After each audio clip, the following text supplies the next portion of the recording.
Number of cancer cases ಸ್ವಲ್ಪ ಜಾಸ್ತಿನೂ ಆಗ್ತಾಯಿದೆ. But in the mean time because of the better investigating services ಕೂಡ ಆಗ್ತಾ ಇರ್ಬೋದು. ಹಾಗಾಗಿ ನಮ್ಮ ಸಮಾಜದಲ್ಲಿ ನಾವು ಕ್ಯಾನ್ಸರನ್ನು ತಡೆಗಟ್ಟೋದಕ್ಕೆ ಮತ್ತು ಜನರಲ್ಲಿ ಅದರ ಅವೇರ್ನೆಸ್ ಮೂಡಿಸೋದಕ್ಕೆ ಸರ್ಕಾರ ಬದ್ಧವಾಗಿದೆ. ಈ ನಿಟ್ಟಿನಲ್ಲೇ ನಾವು ರಾಜ್ಯಾದ್ಯಂತ ಕ್ಯಾನ್ಸರ್ ಆಸ್ಪತ್ರೆಗಳನ್ನು ಮಾಡ್ತಾಯಿದ್ದೀವಿ.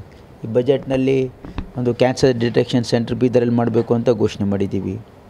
ಆಮೇಲೆ ರಾಯಚೂರಲ್ಲೂ ಕೂಡ ನಾವು ಒಂದು ಕಿದ್ವಾಯಿ ಬ್ರಾಂಚನ್ನು ಪ್ರಾರಂಭ ಮಾಡ್ತೀವಿ ಅಂತಲೂ ಕೂಡ ಮಾಡಿದ್ದೀವಿ. ಕಲಬುರಗಿಯಲ್ಲಿ ಒಂದು 150 ಬೆಡ್ಡಿಗೆ 100 ಬೆಡ್ ಹಾಸ್ಪಿಟಲ್ ಆಲ್ರೆಡಿ ಇದೆ. ಇನ್ನೂ 150 ಬೆಡ್ ಮಾಡಬೇಕಂತಲೂ ಸ್ಯಾಂಕ್ಷನ್ ಮಾಡಿಸಿದ್ದೀವಿ.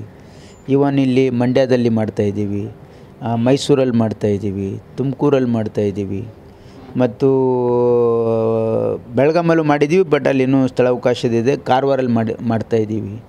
ಹಾಗಾಗಿ ರಾಜ್ಯದ ಎಲ್ಲ ಕಡೆ ಇವತ್ತು ನಮ್ಮ ಸರ್ಕಾರ ಈ ಎಸ್ಪೆಷಲಿ ಕ್ಯಾನ್ಸರ್ ಬಗ್ಗೆ ಅವೇರ್ನೆಸ್ ಕ್ರಿಯೇಟ್ ಮಾಡೋದಕ್ಕೆ ನಮ್ಮ ಸರ್ಕಾರ ಬದ್ಧವಾಗಿದೆ. ಪೇಪರ್ ಗ್ಲಾಸಲ್ಲಿ ಮೈಕ್ರೋ ಪ್ಲಾಸ್ಟಿಕ್ಸ್ ಅಂಶ ಈ ದೇಹ ಸೇರೋದ್ರಿಂದ ಸಹಜವಾಗಿ ಅದು ಸ್ಲೋ ಆಗಿ ಕ್ಯಾನ್ಸರ್ಗೆ ಆಗ್ತಿದೆ ಅಂತ.